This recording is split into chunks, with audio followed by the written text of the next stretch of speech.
Good morning students, I hope you all are fine at your home. बच्चों, आज हम कई प्रकार की त्रुटियों के बारे में बात करने जा रहे हैं कि त्रुटियों का संशोधन किस प्रकार से किया जाता है और त्रुटियां क्या होती है। करेक्शन ऑफ डिफेक्ट यानी कि जो भी हमारे प्रोटीन तत्वों की कमी की वजह से हमारे शरीर में परेशानियां उत्पन्न हो जाती हैं, उनको हम त्रुटियां कहते हैं। जैसे कि अनेक कई कारणों की वजह से हमारे शरीर में त्रुटियां उत्पन्न हो जाती है, जैसे कि दुर्घटना, अनेक प्रकार के रोग, पोषक तत्वों की कमी एवं मनोवैज्ञानिक विकार।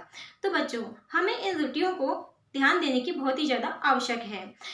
बच्चों, जैसे कि सबसे पहले हम बात करते हैं प्रोटीन एनर्जी माल न्यूट्रिशन। प्रोटीन एनर्जी माल न्यूट्रिशन का मतलब है प्रोटीन जो होता है उसकी वजह से जो कुपोषण हो जाता है उसको हम प्रोटीन एनर्जी माल न्यूट्रिशन कहते हैं।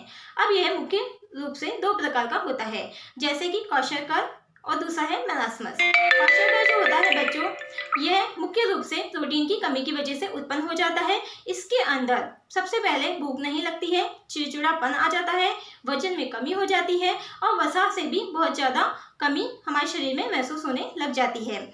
इसीलिए हमें इस पर ध्यान देने की बहुत ही ज़्यादा आवश्यकता होती है। दूसरी चीज़ है मेलास्मस। मेलास्मस जो होता है, इसके अंदर है कि हमारा जो प्रोटीन होता है उसकी जितनी हमारे शरीर में आवश्यकता है वो पूरी तरह से खत्म हो जाती है, तो हमें मेलास्मस रोग हो जाता है। इसके अंदर भी सबसे पहले हमारे वसा जो होती है उसकी कमी होने लग जाती है, वजन घटने लग जाता है और जो बच्चा होता है उसके अंदर सुस्ती आने लग जाती है, उसको बार बार दस्त आते हैं और उसकी जो लंबाई होती है वो भी कम होने लग जाती है, यानी कि बढ़ती नहीं है।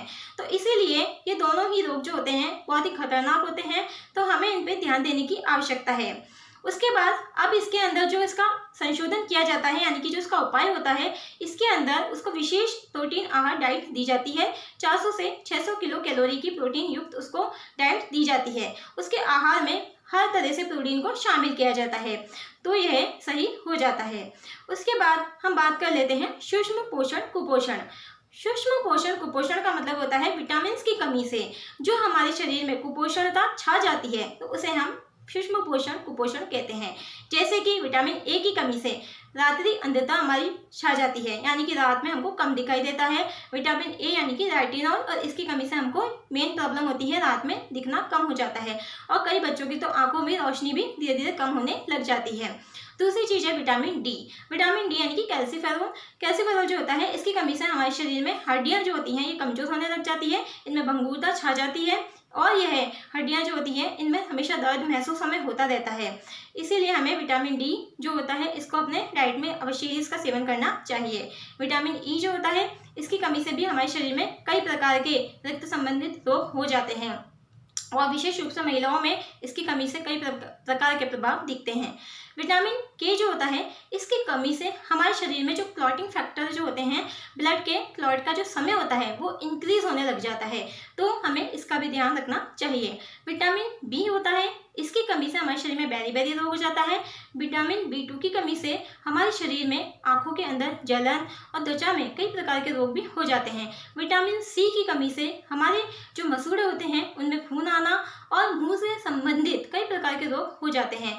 जो हमारे छाले जैसे कि मुंह के अंदर हो जाते हैं, तो वो मेन होते हैं विटामिन सी की कमी से, और त्वचा के भी कई प्रकार के रोग हो जाते हैं। और जो फॉलिक एसिड होता है उसकी कमी से हमको एनीमिया हो जाता है। तो बच्चों, आपने देखा कितने ही प्रकार के विटामिन होते हैं, प्रोटीन होता है, ये सभी हमारे शरीर के लिए बहुत ही ज़्यादा आवश्यक है और इनकी कमी से हमको कई प्रकार के रोग भी उत्पन्न हो जाते हैं। तो अपनी डाइट में इन सभी को शामिल कीजिए और हेल्दी रहिए। Stay home, stay safe. Thank you बच्चों।